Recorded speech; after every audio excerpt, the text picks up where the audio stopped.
टोपी वाला और बंदर की कहानी। एक गांव में एक आदमी रहता था। टोपी बेचना उसका काम था।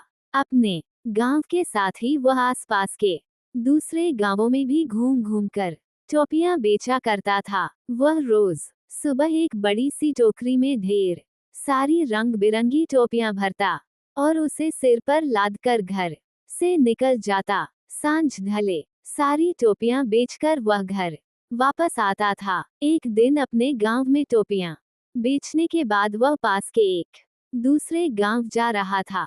दोपहर का समय था। वह थका हुआ था और उसका गला भी सूख रहा था। रास्ते में एक स्थान पर कुआं देख वह रुक गया। कुएं के पास ही बरगद का एक पेड़ था, जिसके नीचे उसने टोपियों की टोकरी रख दी और कुएं से पानी निकालकर पीने लगा। प्यास बुझ जाने के बाद उसने सोचा कि थोड़ी देर सुस्ताने के बाद ही आगे बढ़ना ठीक होगा। उसने टोकरी में से एक टोपी निकाली और पहन ली। फिर बरगद के पेड़ के नीचे गमछा बिछाकर बैठ गया। वह थका हुआ तो था ही, जल्दी ही उसे नींद आ गई।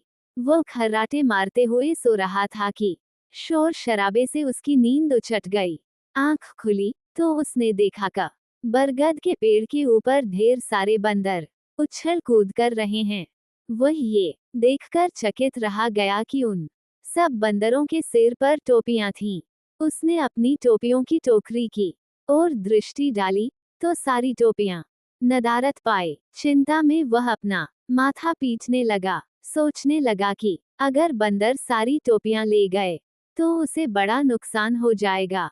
उसे माथा पीटता देख बंदर भी अपना माथा पीटने लगे। बंदरों को नकल उतारने की आदत होती है। वे टोपी वाले की नकल उतार रहे थे। बंदरों को अपनी नकल उतारता देख टोपी वाले को टोपियां वापस प्राप्त करने का एक उपाय सूझ गया। उपाय पर अमल करते हुए उसने अपने सिर से टोपी उतारकर फेंक दी।